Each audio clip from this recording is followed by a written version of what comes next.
युवा संगठनों और सीपीआईएम नेताओं की उपस्थिति में पाइखला बाजार बिलोनिया में एक जोरदार विरोध जुलूस और सड़क रैली आयोजित की गई। इस दिन पाइखला क्षेत्र समिति द्वारा डीवाईएफआई के निमंत्रण पर युवा सम्मेलन का आयोजन किया गया था। सम्मेलन में डीवाईएफआई के उपमंडल अध्यक्ष सुब्रत दास, राज्य समिति के सदस्य राकेश विश्वास, गौतम सेन और अन्य युवा नेताओं ने भाग लिया। समिति बढ़ती कमोडिटी की कीमतों के विरोध में टेट 18 बेरोजगारों को नौकरी, रिक्तियों को भरना, 10,323 की नौकरी की व्यवस्था समेत विभिन्न मांगों को लेकर सम्मेलन के बाद वाम छात्र, युवा और सीपीआईएम पाइखला क्षेत्र समिति के पहल पर सरकार बदलने के बाद पहली विरोध जुलूस और विरोध सभा पाइखला के लोगों ने देखी।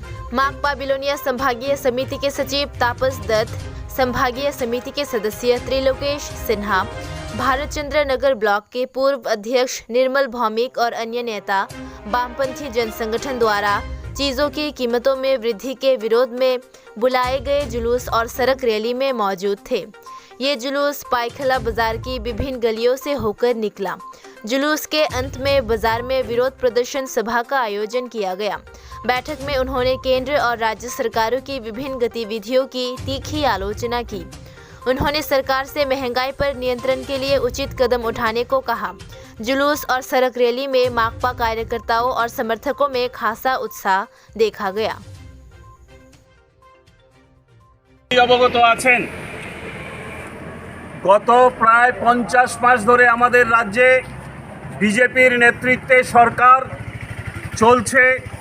আমরা ভেবেছিলাম, এ রাজ্যের মানুষ প্রত্যাশা করেছিল যে এই সরকার এসে মানুষের সমস্যার সমাধানে ভূমিকা পালন করবে, কিন্তু আমরা দেখেছি তাদের 99টি প্রতিশ্রুতির মধ্যে একটি প্রতিশ্রুতি আজও পালিত হয়নি।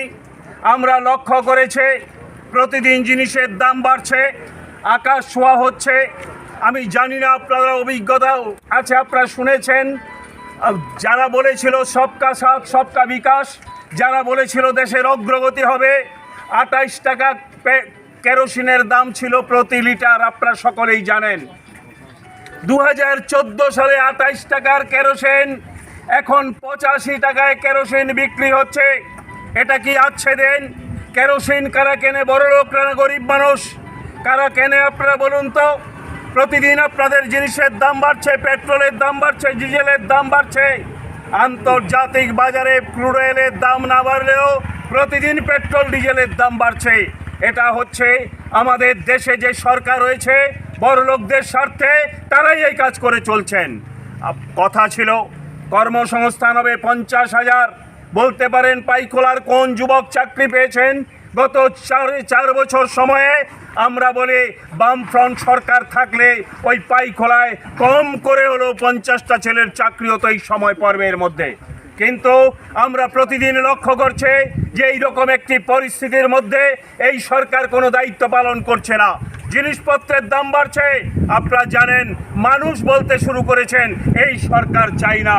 দিল্লিতে রিপোর্ট গেছে, তাই রাতারাতি পরিবর্তন করতে হলো। মুখ্যমন্ত্রীকে বলতে পারেন বিপ্লব দেব কেন পদত্যাগ করেছে কেউ কি জানেন? বিজেপির কোনো বন্ধু কি বলতে পারবেন? না, পারবেন না। কারণ একটাই, ত্রিপুরায় যেই সরকার তৈরি হয়েছে অকর্মণ্য দুর্নীতিবাজের সরকার, এই সরকার থাকলে ত্রিপুরার মানুষ কোনোভাবেই বিজেপিকে আর আনবেন না। তাই আপনাদেরকে আরও একবার বিভ্রান্ত করতে আরেকটা নতুন মুখ, কারা তিনি? না, এখন বিজেপির ভেঙে চুরে যাওয়ার পরেও 40 জন বিধায়ক আছে। ওই 40 জন বিজেপি আইপিএফটি বিধায়ক, তার মধ্যে কাউকে মুখ্যমন্ত্রী করেনি, কারণ সব বিধায়কদের পেছনে দুর্নীতির ছাপ আছে। এটা বেরিয়ে যাবে, প্রকাশ্য মানুষের সামনে চলে আসবে। তাই আমরা দেখলাম একজন এমএলএ থেকে বেছে নিয়ে মুখ্যমন্ত্রী করলেন না, রাজ্যসভায় যাকে পাঠিয়েছিলেন পার্লামেন্টের মন্ত্রী হবে বলে, কেন্দ্রীয় মন্ত্রী হবে বলে আমরা দেখলাম তাকে মুখ্যমন্ত্রীর চেয়ারে বসালো। বিজেপি তাদের তাদের পাঠা, সে পাঠার লেজে কাটবেন না, কোমরে কাটবেন না, মাথায় কাটবেন, ওটা বিজেপির ব্যক্তিগত ব্যাপার নিশ্চিতভাবেই। কিন্তু আমরা জানতে চাই, মুখ্যমন্ত্রী ত্রিপুরা রাজ্যের জনগণের প্রপার্টি, এটা ব্যক্তিগত বিজেপির প্রপার্টি না। সুতরাং সেরকম একটি পরিস্থিতির মধ্যে দাঁড়িয়ে আজকে যে অকর্মণ্য, যে অপদার্থ সরকার তৈরি হয়েছে, দুর্নীতিবাজ সরকার তৈরি হয়েছে, তার বিরুদ্ধে এটা শুধু সিপিআইএমের লড়াই না, এটা শুধু ডিআইএফের লড়াই না। আমরা সমস্ত মানুষকে বলি, 4.5 বছর কথা বলতে দেয়নি, মুখ খুলতে দেয়নি, রাস্তায় বেরোতে দেয়নি, মিছিল করতে দেয়নি। উঠুন বন্ধু, জাগুন, সময় হয়েছে।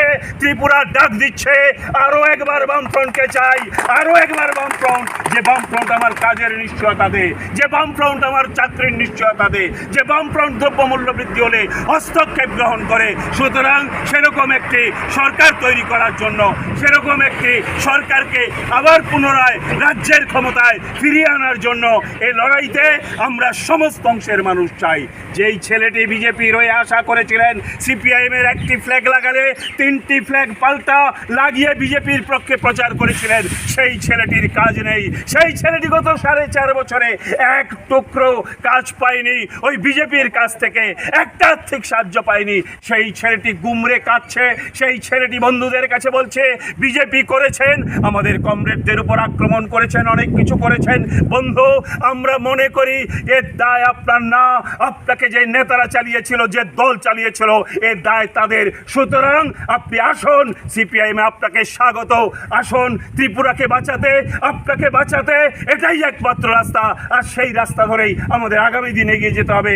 এই আহ্বান আমি আপনাদের কাছে রেখে, আগামী দিন আরও বৃহত্তর লড়াইকে আপনারা সামিল হবেন, এই অনুরোধ আপনাদের কাছে রেখে কথা বলা শেষ করছে। ইনকিলাব জিন্দাবাদ, সিপিআইএম জিন্দাবাদ, ডিআইএফআই জিন্দাবাদ।